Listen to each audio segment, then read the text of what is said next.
നമസ്കാരം. മിഡിൽ ഈസ്റ്റിൽ എന്തൊക്കെയാണ് പ്രധാനപ്പെട്ട വാർത്തകളെന്ന് നോക്കാം. ആദ്യമായിട്ട് പോകേണ്ടത് ഇറാനിലേക്ക് തന്നെയാണ്. അമേരിക്കൻ പ്രസിഡന്റായിട്ടുള്ള ഡൊണാൾഡ് ട്രംപ് ഇപ്പോൾ പറയുന്നത്, ഇറാനോടായിട്ട് പറയുന്നത് 10 മുതൽ 15 ദിവസത്തിനുള്ളിൽ തന്നെ ആണവ കരാറിൽ ഒപ്പിടണം എന്നാണ് ഇപ്പോൾ ട്രംപ് ഇറാനോട് പറയുന്നത്.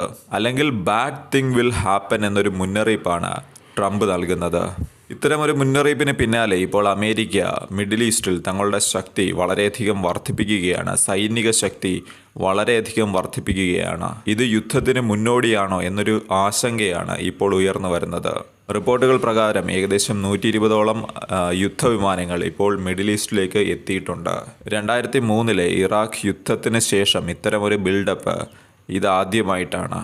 അതായത് അമേരിക്ക ഇത്ര വലിയ രീതിയിൽ ഇത്ര കണ്ട് വിമാനങ്ങളും മറ്റ് സന്നാഹങ്ങളുമായിട്ട് മിഡിൽ ഈസ്റ്റിലേക്ക് എത്തുന്നത് ഇറാഖ് വാറിന് ശേഷം 2003 ഇറാഖ് വാറിന് ശേഷം ഇതാദ്യമായിട്ടാണ്. അതുതന്നെയാണ് എല്ലാ പത്രമാധ്യമങ്ങളും ഇപ്പോൾ റിപ്പോർട്ട് ചെയ്യുന്നത്. ഇത് ആശങ്കപ്പെടുത്തുന്ന ഒരു കാര്യം തന്നെയാണ് എന്നാണ്. നമുക്ക് മിഡിൽ ഈസ്റ്റിലേക്ക് എത്തിയിട്ടുള്ള വിമാനങ്ങൾ ഏതൊക്കെയാണെന്ന് നോക്കാം. അതിൽ തന്നെ അമേരിക്കയുടെ F-35 ഉണ്ട്, F-22 റാപ്റ്റർ ഉണ്ട്, F-15 ഈഗിൾ ഉണ്ട്, F-16 ഉണ്ട്, അതുപോലെ തന്നെ E-3 തുടങ്ങിയ വിമാനങ്ങളാണ് ഇപ്പോൾ മിഡിൽ ഈസ്റ്റിലേക്ക് എത്തിയിരിക്കുന്നത്. നമുക്കറിയാവുന്നതുപോലെ ഇത് പെട്രോളിങ്ങിനായിട്ട് ഉപയോഗിക്കുന്ന വിമാനങ്ങളോ ഒന്നുമല്ല. ഈ പറഞ്ഞവയെല്ലാം തന്നെ യുദ്ധവിമാനങ്ങളാണ്. അതിന് പുറമേ തന്നെ 2 അമേരിക്കയുടെ എയർക്രാഫ്റ്റ് ക്യാരിയറുകളും മിഡിൽ ഈസ്റ്റ് മേഖലയിൽ എത്തിയിട്ടുണ്ട്. അതുപോലെ തന്നെ USS എബ്രഹാം ലിങ്കൺ ഓൾറെഡി ഈ ഒരു മേഖലയിൽ ഉണ്ട്. അതായത് ചുരുക്കി പറഞ്ഞാൽ അമേരിക്കയുടെ ഭാഗത്ത് നിന്ന് തയ്യാറെടുപ്പുകൾ വളരെയധികം ശക്തമാണ് എന്ന് തന്നെ പറയേണ്ടി വരും. അതിനിടെ ഇറാൻ ഇപ്പോൾ യുണൈറ്റഡ് നേഷൻസിൽ ഒരു കത്ത് നൽകിയിരിക്കുകയാണ്. അതിൽ പറയുന്നത്, യുദ്ധം ഞങ്ങൾ ആഗ്രഹിക്കുന്നില്ല, എന്നാൽ അമേരിക്കൻ നീക്കങ്ങളെ ഞങ്ങൾ ഭയപ്പെടുന്നുമില്ല എന്നാണ് ഇറാൻ ഇവിടെ പറയുന്നത്. ഇതിനെല്ലാം പുറമെ തന്നെ ഇപ്പോൾ ഇറാൻ റഷ്യയുമായി ചേർന്ന് അവരുടെ സഹകരണം ഈ ഒരു ഘട്ടത്തിൽ ശക്തമാക്കിയിട്ടുണ്ട് എന്നാണ് റിപ്പോർട്ടുകൾ പറയുന്നത്. അതിന് പുറമെ തന്നെ ഇപ്പോൾ ഹോർമൂസ് കടലിടുക്കിൽ ഇറാൻ ഇപ്പോൾ നേവൽ ഡ്രില്ലുകളും കണ്ടക്ട് ചെയ്യുന്നുണ്ട്.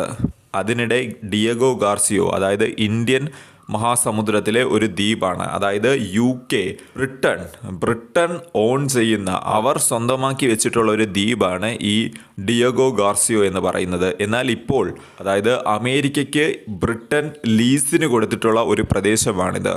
ഇവിടെ നിന്ന് ലോങ് റേഞ്ച് ബോംബറുകൾ ലോഞ്ച് ചെയ്യാൻ കഴിയും. ഈ ഡിയഗോ ഗാർസിയോ എന്ന് പറയുന്ന ഈ ഒരു ദ്വീപ് അഫ്ഗാൻ യുദ്ധസമയത്തും ഉപയോഗിച്ചിട്ടുണ്ട്.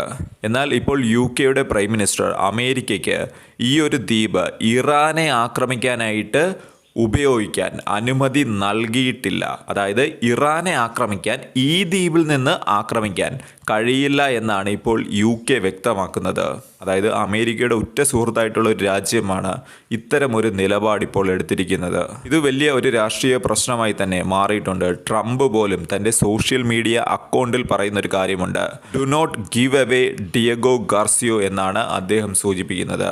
അതായത് അമേരിക്കയെ സംബന്ധിച്ചും ഈ ഒരു മേഖലയിൽ അമേരിക്കയ്ക്ക് കൺട്രോൾ അത് നിലനിർത്താൻ വേണ്ടിയും ഈ ഒരു ദ്വീപ് എത്ര കണ്ട് അത്യാവശ്യമാണ് എന്ന് ഇത്തരം പ്രസ്താവനയിലൂടെ നമുക്ക് മനസ്സിലാക്കാൻ കഴിയും.